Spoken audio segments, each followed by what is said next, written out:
আসসালামু আলাইকুম, সবাই কেমন আছেন? বাটিতে প্রথমে মাছগুলো নিয়ে নিব।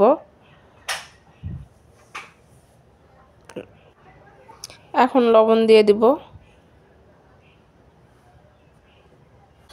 হলুদ দিয়ে দিলাম, গুঁড়া মরিচ দিয়ে দিলাম, ধনা গুঁড়া দিয়ে দিব। এখন হাত দিয়ে মাখাই নেব ভালো করে। মাখানো হয়ে গেছে, এখন ভেজে নেব কড়াইতে। তেল দিয়ে দিব। এখন মাছগুলো দিয়ে দিব। প্রথমে দুইটা মাছের মাথা ভেজে নেব। দেখুন ভাজা হয়ে গেছে, এখন উঠিয়ে রাখবো। এইভাবে সবগুলো মাছ ভেজে নেব।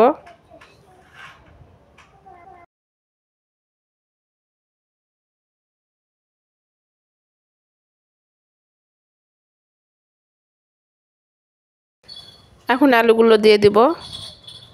লবণ হলুদ দিয়ে আলুগুলো ভেজে নেব।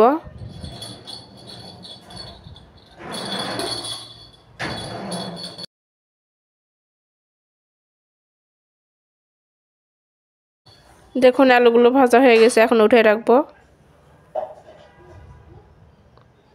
পাতিল বসিয়ে দিয়েছি, এখন পেঁয়াজগুলো ভেজে নেব। তেল দিয়ে দিচ্ছি। দারচিনি সাদা এলাচ দিয়ে দিব।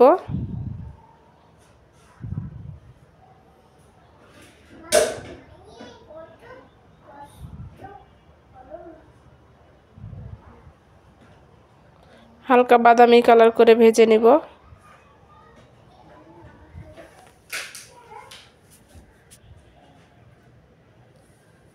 দেখুন ভাজা হয়ে গেছে, জিরা দিয়ে দিলাম একটু।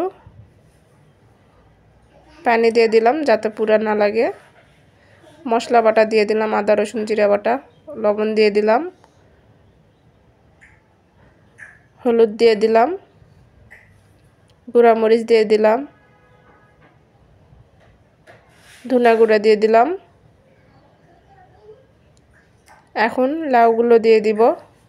আপনাদের পরিমাণ মতো আপনারা সব কিছু দিবেন।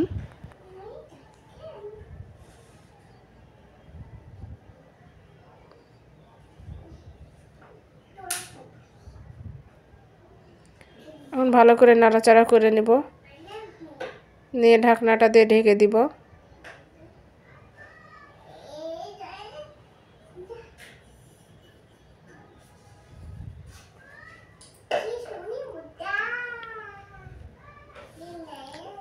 বলক উঠে গেছে, এখন আলুগুলো দিয়ে দিব।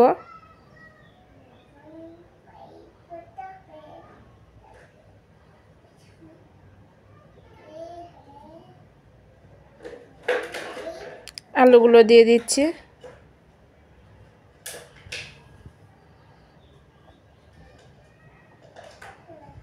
একটু নাড়াচাড়া করে দিব।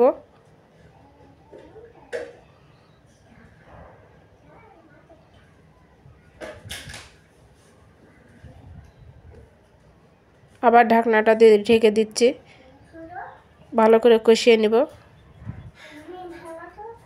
দেখুন কষানো হয়ে গেছে।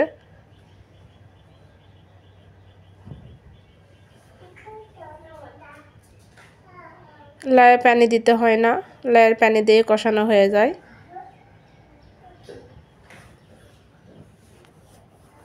এখন ঝোলের পানি দিয়ে দিব।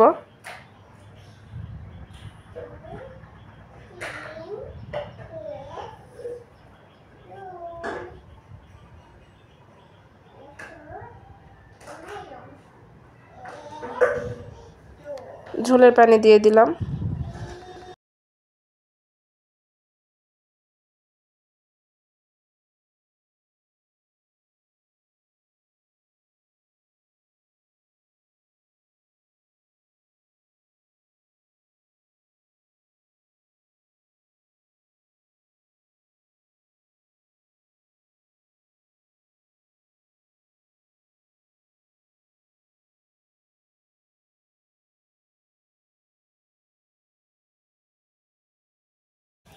এখন মাছগুলো দিয়ে দিব।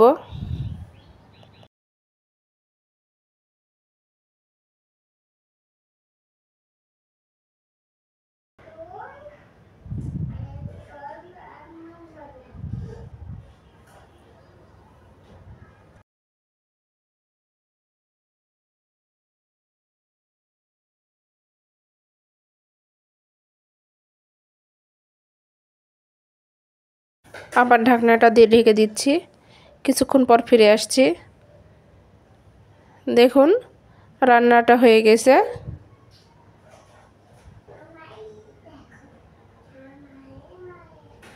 আপনাদের যদি ভালো লেগে থাকে প্লিজ সাবস্ক্রাইব করে দিবেন, লাইক শেয়ার কমেন্ট করে দিবেন।